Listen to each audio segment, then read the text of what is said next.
I've got two attachments that I want to use very soon.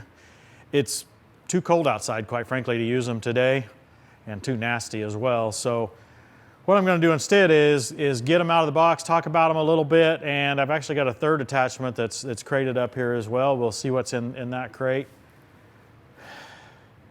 These are things that I've never had on the property before, at least two of them are. Let's get started.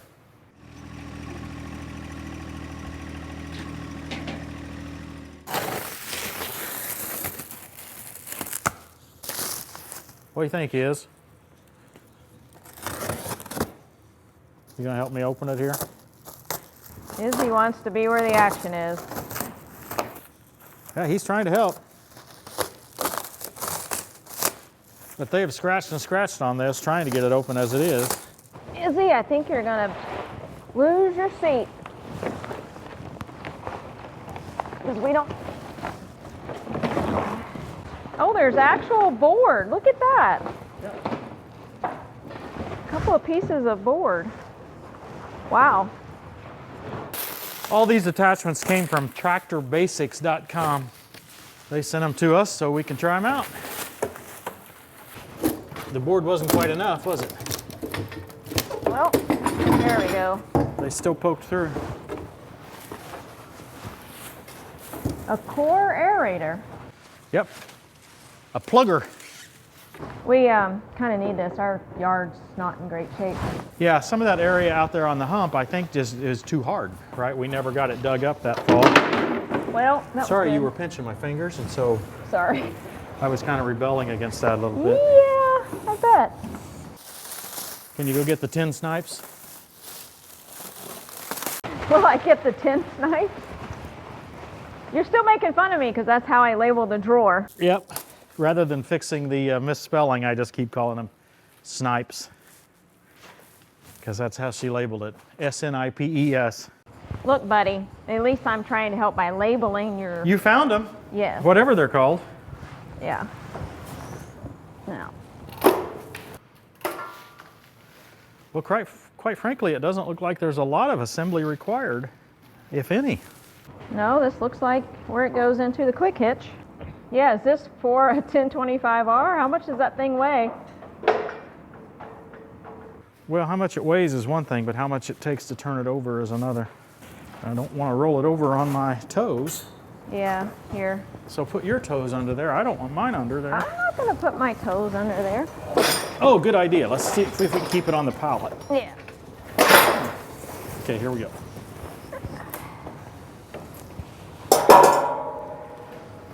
There it goes. I believe that's the lowest. So I don't really like that. I'd like a hole a little bit lower in the stand. Yeah, to make it... I'd like for it to hold up level on the stand.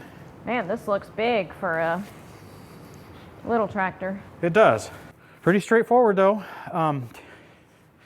This area here is where we can put weights, but I would have appreciated some expanded wire in here to have been able to hold some weights. But I wonder if those pieces of wood, well, they won't fit as is, but they might with modification, or I can put some different wood in there. We'll be using this on our front yard in an episode coming soon, hopefully. It is snowing. This is hard for me because it was 80 just a few days ago, and now it's snowing, so I'm not too hip on that. Bearings are sealed on both ends. Got these bushings here. I guess to keep it from going, you can go back and forth a little ways, I suppose, but not the full length because of the bushings.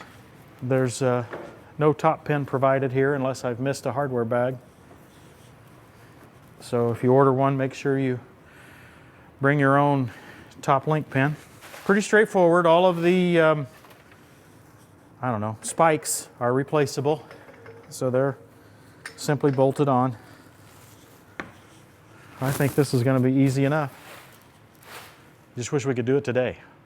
Well, you guys know I'm a tractor fan, but I just feel like I've had to upgrade here. So I just got this fork truck recently. I bought it used. I think I paid way too much for it, but I got exactly what I wanted.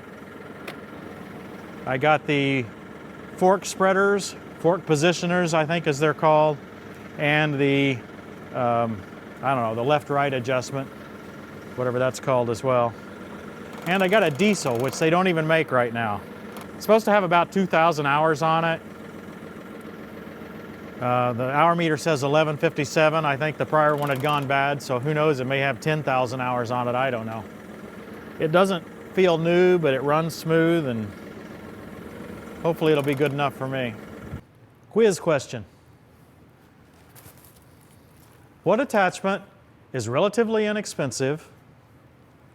I've never had one on my property and never really minded not having it on my property. And yet I'm interested in having it on the property now. What could that be?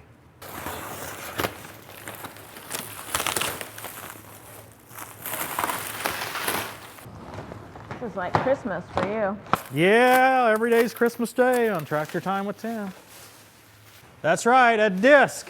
A 3-point hitch mounted disc. The only thing we're missing is a tractor. I think it's provide your own tractor. Oh, it didn't come with a tractor? No.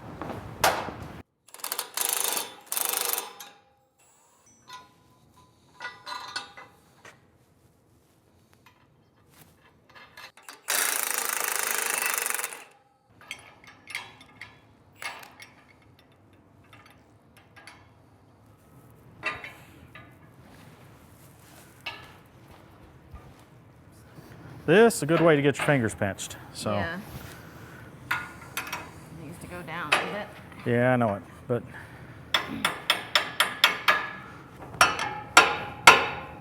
There we go.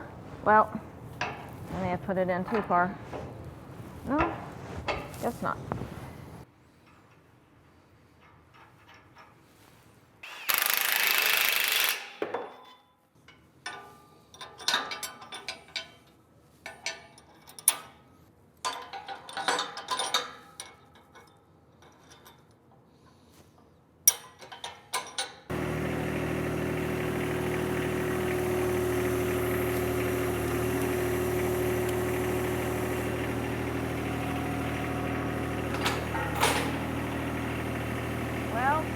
Got the bottom things, but... Well, get the bottom ones in and we'll go from there. Now take that pin out.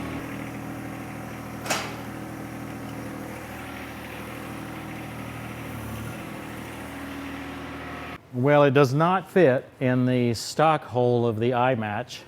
Yeah, I'm afraid we may need Ken's bolt-on hooks extended hook. I may have to find a different eye match hitch to have that one on it and work from there.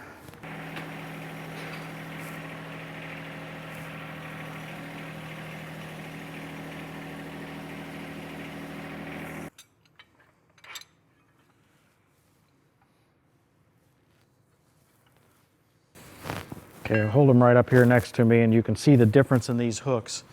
This is the Ken's bolt-on hooks extended eye match connector, and this is the standard one, and you can tell if I overlay them how much further forward this one's going to stick. With this one, with Ken's, I'll be able to reach out there a little further and therefore I can get the attachment attached.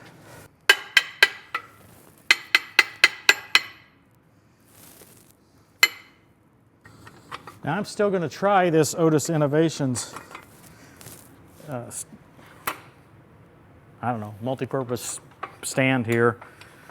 I forget what it's even called, but I'm going to try to put it back on just to see if it'll fit. I could see how it could interfere with certain attachments. I don't know if it will with this one or not.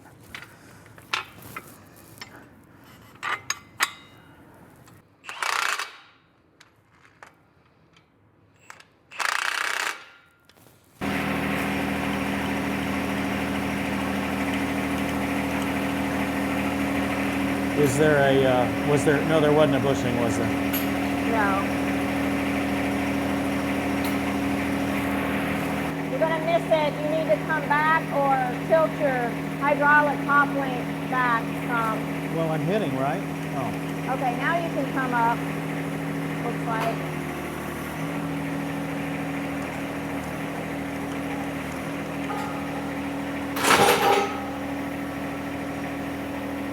fell out, right? Yeah, it fell out the top. Just tilt it back this way some. Okay, back. You keep saying back, but when I do that, it ain't gonna catch, right? Now it's catching. It's still catching, I think. Okay, but the bottom ones, are they gonna catch? Looks Get your like finger it. out.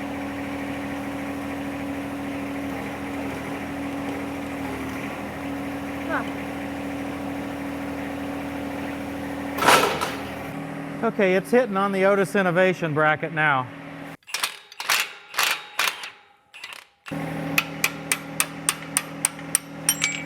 Folks, I have some advice for attachment makers, more blunt than I've probably ever stated before. An eye match costs about $400 new. You can get them used a lot cheaper. And off-brand quick hitch from China costs about $125 if you shop around. Every attachment maker needs to get one. I don't care what the specs say. I don't care what, it's supposed to work. Every attachment maker needs to try every single attachment with an eye match hitch and with the China style. That's all there is to it. It could be so simple, but it's always frustrating when you get a new attachment. No matter the brand. Yeah, brand doesn't seem to matter. There is one brand that works. Deere works with Frontier equipment. And I can tell you behind the scenes that some of the Frontier equipment manufacturers absolutely hate that they have to go to that extra work to refine that top link and the way it all fits. But that's what it takes. Just a little extra engineering, just a little extra testing. That's all it takes.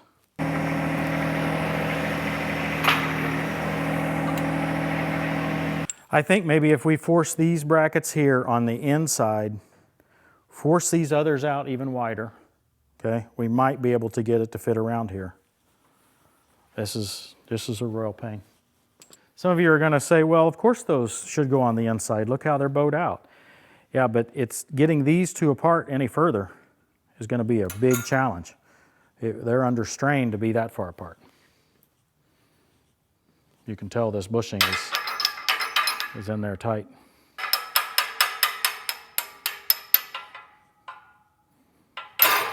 See, that's where they want to sit naturally. So that's going to be some prying, Christy. Yeah. Okay, are my fingers more important or Christy's fingers? I think Christy's fingers, by far. So you push the bolt. Okay.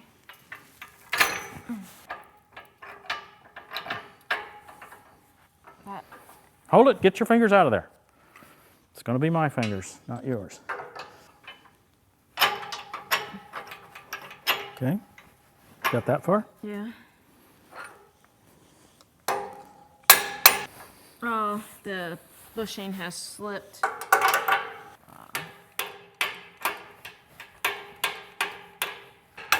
Okay. The whole thing needs to go down a little bit. Okay, we're coming.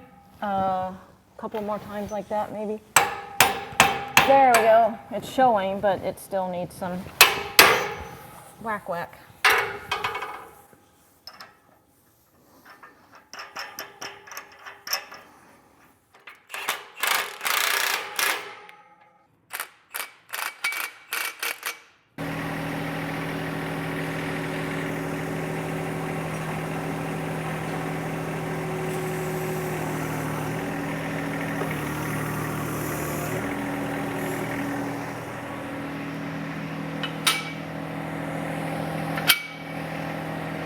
Okay, so here's what I found. I've got to have the eye match in the non-standard lowest hole. The standard is the next hole up from the bottom. That's what the Frontier attachments all use, and the standard. I have to have Ken's bolt-on hooks extended hitch. That's the only way it'll connect. And I have to have this hooked up on the outside. So that one was my mistake, I'm pretty sure, although it was pretty hard to hook up that way. But that lines these bars up. So that part was my mistake. But all they had to do was trim this a little bit here, would not have reduced the strength. Just trim this a little bit here and we won't have this issue. As it is, I still can't put bushings in there. There is not room for the Cat 3 to Cat 1 bushing in there because it hits here. It's just no way to pull that off. So that's what we have. We have it connected via iMatch, but it is far from perfect. If you don't have a quick hitch, then you're not going to have any of the issues that we encountered here, right? I mean, you're going to be able to connect your 3 links just fine. Oh, I did have to take off the Otis Innovations mount here because, again, it's just too tight in here and this just sticks out too far, right? So what I may do is take a grinder at some point and just grind the front of this off right here. That's the easiest thing. And yes, it would be an easy cut for the manufacturer as well. Okay, let's talk about the disc itself for a couple of minutes here. This one is the absolute heaviest that I thought I could pull on a stock 1025R, and that's what discs are all about, right? You gotta have weight to make a disc work. A lightweight disc is just simply not gonna cut, right? It depends on that ground contact to be able to cut. You can tell that the most entry-level discs are lighter because they don't use tube here, they use angle. Okay, and it'll be the lightest from the big box stores, whatever, will just have a little angle iron, okay, and you can almost pick them up by hand. This one has tube, okay.